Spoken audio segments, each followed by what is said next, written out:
Hi everyone, welcome to the Sewing Studio. It's Jeanette here with, as promised, the tutorial to do some quilting on our home sewing machines on our heart tabletopper stroke wall hanging. So I'm going to show you a few things today. We'll get on into what you're going to need to do the straight line quilting in a minute, and all of this is straight line.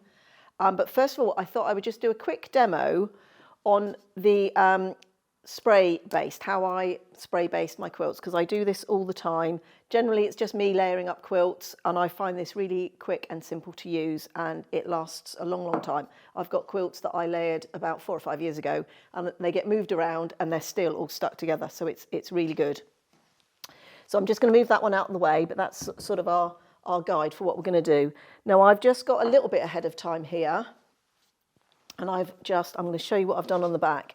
Now, I didn't have a piece of fabric that coordinated with this in the same fabrics, but I had 4 little remnants left, so I thought I could just put them together as a giant 4 patch, and then that's going to be the back of my quilt, so there's a little bit of interest on the back there as well. Now, I've already just spray basted that down already, just to sort of get ahead of time a little bit. But normally I would do the back second, and on the instructions on the can it says do the top first and then turn it over and do the back. But this is only a little wall hanging, so it should be fine. So I'm just going to show you how I do the spray basting. Now, just a couple of safety features with this. We're in a nice, well-ventilated large studio here. But if I'm at home, I make sure I've got my doors stroke windows open. You want a nice ventilated area. It's not a fine aerosol that's going to be sort of leaping up in the air and you're going to be breathing in, but just be very mindful. And I tend to sort of stand back a bit when I'm doing it, so I'm not right over the top of it. Like I say, nice, well-ventilated area to do this in.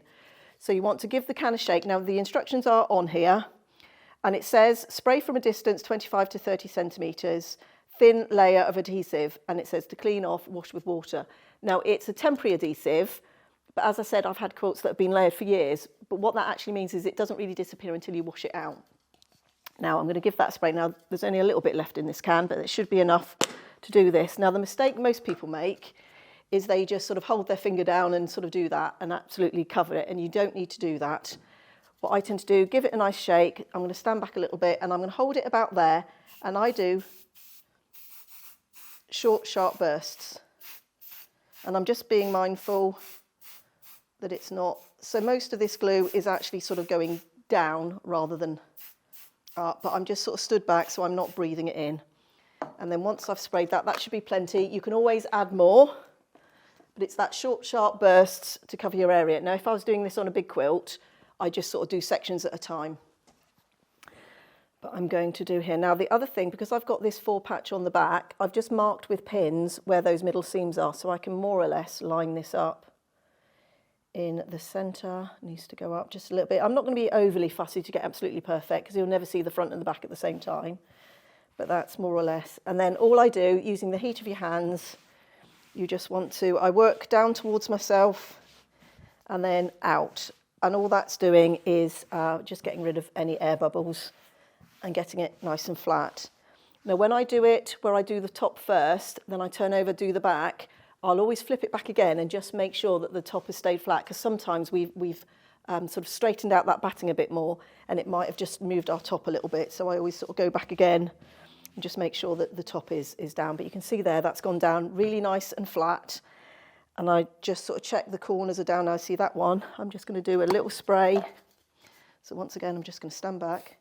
Just a little squirt like that, and then that will hold that corner down. So you can just go back, same with that corner. I've just missed a little bit there. So you can just sort of spot spray. Just leave that for a couple of seconds to go tacky. And just a little bit there, that one's almost down. And there we are. That should all be held nice and firm. So you can always add more. You can't take it away if you've added too much.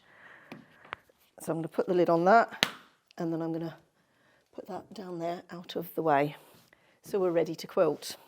So to quilt, I've just got a neutral coloured thread. You can choose whatever you want to go on the background. I've just got sort of like a, I don't know what colour that is. It's just the like the very light neutral. It's not a white, it's more of a sort of creamy colour on there. So that'll be perfect. And I'm going to use the same thread on the back. And that's also a top tip. You want to use the same weight or the same type of thread in your bobbin as is in the top of your machine, so that you don't get issues with tension. So these are both Gutermann 100% cotton threads in the bobbin and in the top. Now the next thing, so we're going to do some straight line quilting. I'm just going to show you, and I'm going to bring it under the close up, is these are the quilt guides that go with this particular machine. And you can see here, let me put it around that way. This one is a right-handed one, and this one is a left-handed one. Now for this, because I'm going to be going backwards and forwards, I need both of those. But at home, I've only got a right-handed one. And what I do with that one is I just flip it round and use it sort of upside down, and that works. But you can get left and right-handed ones, which are really useful. But check which ones go with your machine. I've also seen ones that you can move that central bit there to either side of the bar as well. So sometimes they're held in by a screw on the top. So it might depend on your machine as to what comes with yours. But like I said, these are for this machine here. So we're going to start, let me just bring this one in. We're going to start with this straight line. And I've just done that at 45 degrees. Now you could sort of go off one of the lines that's already in here, but I'm actually going to draw it on because I just think it'll be easier for you to see at home. So let's put that one there. So I'm going to get my large ruler, and on here there's a 45-degree line. Now you don't have to do 45 degrees, but because these are pieced with a 45-degree line, I think it looks better if you do. Now I'm just going to find somewhere. Now can I do it that way? Nope, that's the longest. So let me bring this under the close-up so I can show you what I'm doing. There's a 45-degree line on my ruler, and it's running along here. So I'm going to line that up with the edge of where I'm going to quilt, which is just going to be the central panel. We're going to do something different in the border. I just need to make sure that I can get across the quilt as much as I can. I mean, I can just fill in the last bit. Now I've got a water erasable pen, sorry, before I go into that. This is a fine one, it's made by Clover. Now it says test marker on fabric. Now I use all these times, so I'm just gonna, this is a new one, I'm just gonna go for it. Like I say, I use these all the time and I've never had any issues with them, so I'm just gonna go for it. So I've lined that up on the 45-degree line, and then I find the trick with these is don't actually do a solid line, because you've just got more ink to erase. So I just do a little dashed line all the way across. This one is actually, it really is nice and fine. I'll show you what I've got here. So I'll just try and get that under the close-up. So you can see there, I've just got a nice fine dashed line that's going all of the way along the quilt. Now that's the only marking I need to do, because I'm going to rely on now my seam guide once I've stitched that line to do the rest. So let's go over to the sewing machine. So this is the quilter's guide that goes into this machine. Now this is the Bernina 570 quilter's edition. So, and on this one, on this foot, this is actually the Patchwork Foot. There's actually just a little couple of brackets there, or holes there, that this slides into, and it's just held in place by a little screw just back here. Now, note to self, a couple of times I've completely undone that screw, and it's, if you haven't got huge dexterity issues, it can be a little bit fiddly, but you don't actually have to take the screw all the way out for that to slide. So just do it enough to get that in, and then you can tighten that up. Now I'm just going to position that about there. Now the distance will be from the needle to there, and you can make that any distance you like. Now I might just pull that in a little bit, and I quite often do it by eye rather than any specific measurements, and then I sort of do it and say, does that look about right? But you could of course measure. I think the other one, I think it's something like 3/8 or 5/8. I think it might be 3/8. I don't think it's as big as 1/2 inch. So we're now going to find our line that we drew. I'm just going to lift that a little bit, and then I'm going to just push this down. Now the first thing to do is actually lift that foot, and And I'm going to drop the needle manually, and I'm just using the flywheel on the side of the machine so that I can position that needle. And I'm going to get as close to that seam as possible. And then I'm going to lift the foot, grab the tail end of my thread, just manually pull that flywheel until that needle comes up, and then I'm just going to pull. And what this should do, I might just have to come a little bit more, is pull up my bobbin thread. There it is. Now you might need a little pair of tweezers at home because it's a little bit fiddly to get in underneath. There we are.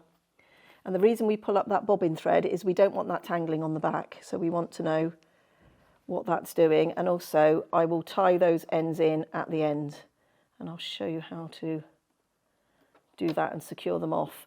Now you could do a little starting knot at the end where your needle just goes up and down, but I like to not have knots on the back of my quilts, so I tend to leave 2 loose threads.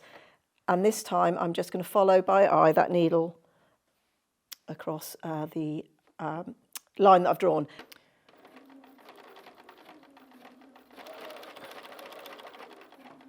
Sorry, I should also say my stitch length is on a 3.0. That is my go-to stitch length when I'm quilting. So just take your time, and if you need to just flatten things out as you go, do that.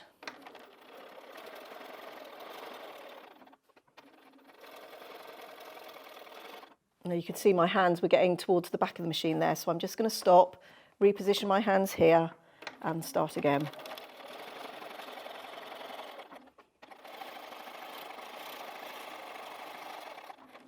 Now I'm coming to the edge here where I want to stop, so I'm just going to go nice and slowly. And you can see I've come off that line a little bit. I'm not going to worry about that too much. And I did that because I preferred to follow a seam line rather than have a line that looked like it was sort of going a bit wobbly against that seam. And I'm just going to, oh, there we are, and I've stopped right in the seam. Now that last stitch you might just have to hand turn and position that. And that's absolutely fine if you do. Now I'm just going to lift the foot, but I'm going to leave the needle down, and I'm just going to pivot. Now you can go either way, but I'm going to work towards myself, and I'm just going to run along that seam. I'm going to come across about 5 or 6 stitches. Let's do 5. 1, 2, 3, 4, 5, and then I'm going to stop.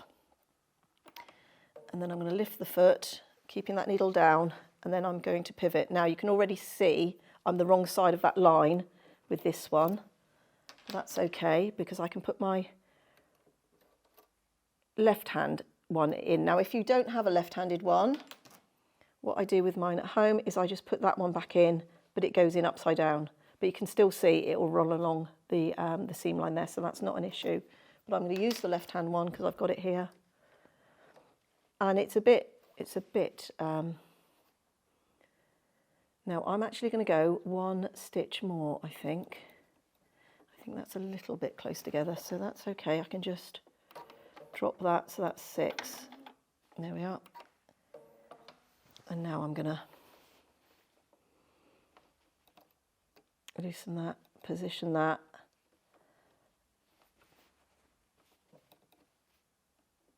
And now I'm going to run that guide along my previous stitch line, so I don't have to do any more marking.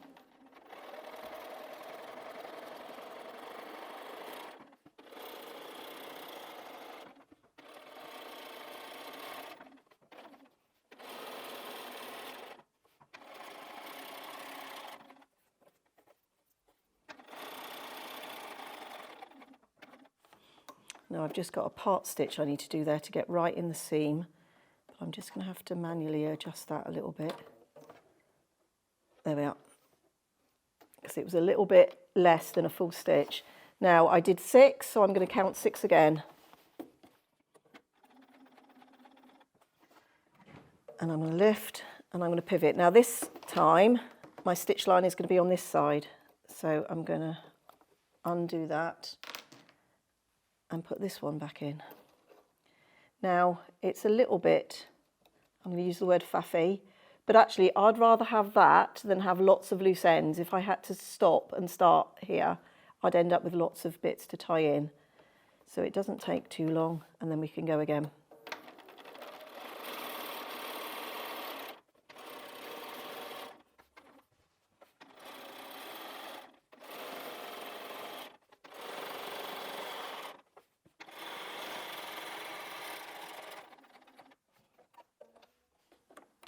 And we're going to count our 6 again. And I'm just going to keep going.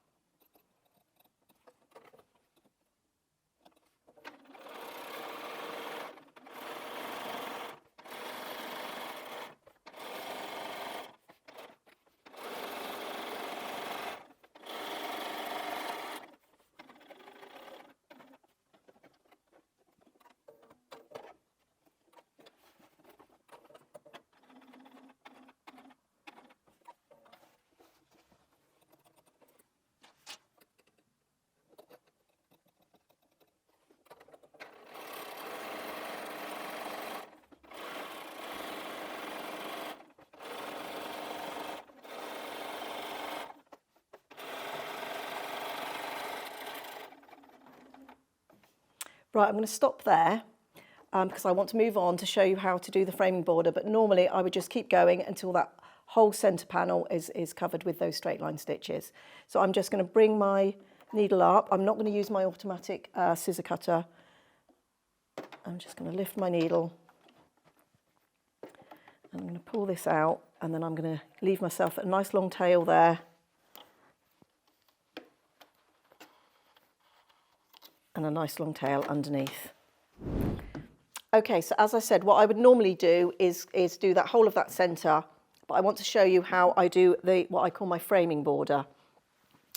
And these are which just go round in a square, and I quite use it in a sort of first or second borders. It's quite a nice, quick and simple thing to do.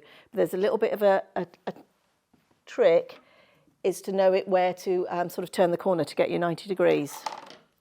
So to do that, I'm going to get my trusty water erasable pen again. I really like this one. This is ultra fine. I think the tip I've got at home is a medium, but this is, you can barely see this one, but you can see it enough.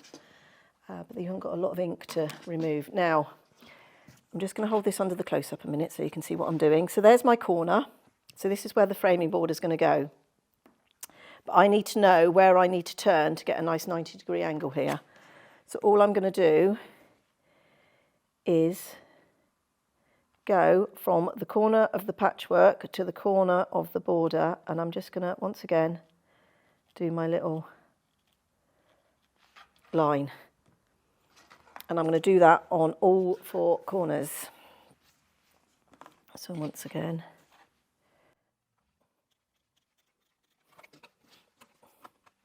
and I figured this out after many attempts of not doing this and having slightly funky corners, which is on that one, but I don't mind. It's quilting. It's a little wall hanging at the end of the day, and we learn these things as we go along, don't we? There we are. So all my 4 corners are marked now with this little diagonal line going from corner to corner, and they're going to be my pivot points. Now, you can make these lines as close together as you like, as far apart. You can sort of do whatever you feel. Now, what I would say is, because you've got to allow for your 1/4 inch, and possibly you might lose a little bit more when you trim, it's quite hard to get the lines equidistant apart. So my top tip is don't try. Just put some in. Sometimes I'll put narrow ones in, and then I'll throw a couple of wide ones in, depending on how thick the border is. But, don't make hard work for yourself. If you think you're not going to get them evenly spaced, and you have one which is not evenly spaced, you're going to see it. Whereas if you don't even attempt it, you've automatically take that problem away from yourself. So I normally start by going sort of about 1/4 inch-ish away from this first seam, and that just makes sure that that centre is held down nice and firmly. So let's do that, because we can sort of show you how to pivot when I get to those. So let's start by just putting a first inner line, just working off that seam line there. Now you can choose to start your framing border anywhere you like, because you're going to go all the way around in a square. So I'm actually going to start on that line, because I think that's going to give me a nice point. Now you can use any point. Now I've actually kept the patchwork foot on, and I'm going to use the inside of that. Let me just get my fingers out of the way. I'm going to use this edge right here, this inside of the foot, to run along that seam, so that will keep me straight. So I'm just going to line that up, drop my needle again, and I'm making sure that that is as close to that seam line as I can, and I'm just going to manually, and you can use the button if you've got an up-down button. Right, that hasn't quite grabbed the, what I might do actually is engage the foot. That might engage that bobbin thread a bit better. Yes, it has. And I'm going to bring up that bobbin thread, because once again, we don't want that tangling on the back. We want to know what that's doing. And then I'm going to drop my needle as close to that place where I've brought those threads up as I can. And then I'm going to start and just work all the way around. Now, don't worry about what the needle's doing, because that's only really going up and down. I'm going to be concentrating on the inside of this foot running along that seam. So that's where my eye line is going to stay. Like I say, and the needle then should be in the right place. So let's start off. Sorry, I'll also say there, I didn't start with an up down because I'm going to knock these off at the end. So, but if you wanted to do a stitch on the spot, you could.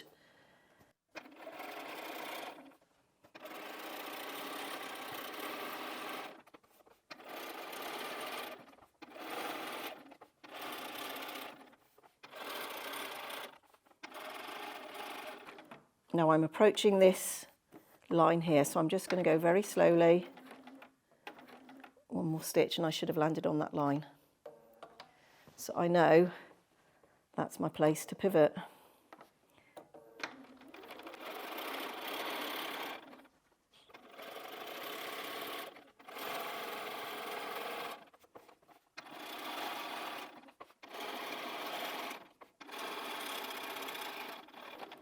And once again, I'm heading to that marked line. And that should be my place to pivot.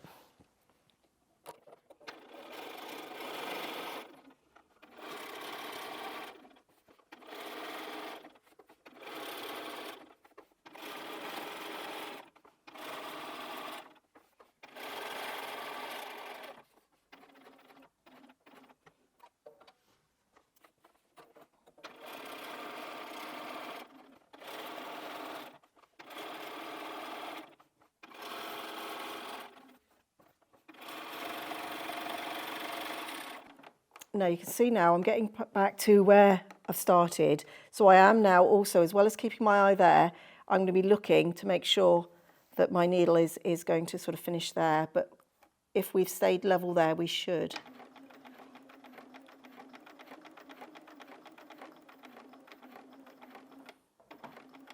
Perfect. So once again, I'm going to bring this up manually.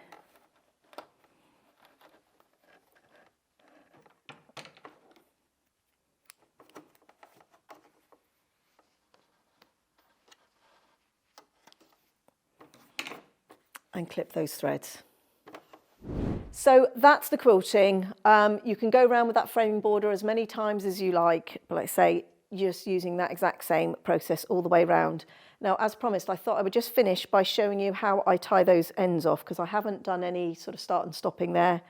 So I've got my two threads. So these were the ones that I did on the centre. So here are my two loose threads, and I'm just going to knot them. So 1, 2, and 1 for luck, 3. And then I'm going to get a self-threading needle. Now let me just put that, I don't know how best to show you that. I'm going to try and put it under the camera, but you can sort of see in the top of there's a slit, and it's a self-threading needle. And I must thank one of my quilting friends for giving me this top tip, because for years she kept going, oh, don't you use a self-threading? And I was like, yeah. And then I used it and I was like, yeah, I should have listened before. But anyway, because now we've got these tails, what we can do with these self-threaders, rather than trying to thread it through, you literally just pull the thread down through that slot, and that's threaded. Now, I don't like sewing with these. It's quite a thick needle, and also the threads tend to come out, but for tying in threads like this, it's absolutely perfect. And then what we're going to do is go in as close to where those threads have come out, and I'm going to travel that needle just in under the top of the fabric. So I'm not going through to the back, I'm just going through the layers, and I'm going to travel that needle away, and then we're just going to pull those threads through, and then we're going to do something that they call popping the knot, and you just give that, oh, that's broken, that's a cotton one, a little, no, I could feel that, I could feel the knot just go in under the fabric.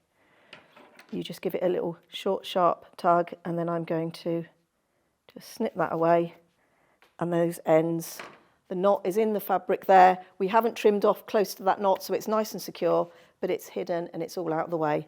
So that's how I finish off those loose threads. So I hope you'll give these techniques a go. Very simple, straight line quilting, the framing border and just the diagonal line. If you wanted to go in two directions, you absolutely could. I would probably make the spacing a little bit further apart. You don't want it sort of too dense. So I've got a bit of homework now to do. I'm going to get the rest of this finished quilted. I'm going to get the binding on and get this finished so we can hang it up and have another nice wall hanging here. So thank you very much. If you've enjoyed this video, please do like, comment, share and subscribe, all of those good things. It really does help support our channel and help us making content that we can share with you all. Thank you for your time today, and I hope you'll join me again here next time in the sewing studio.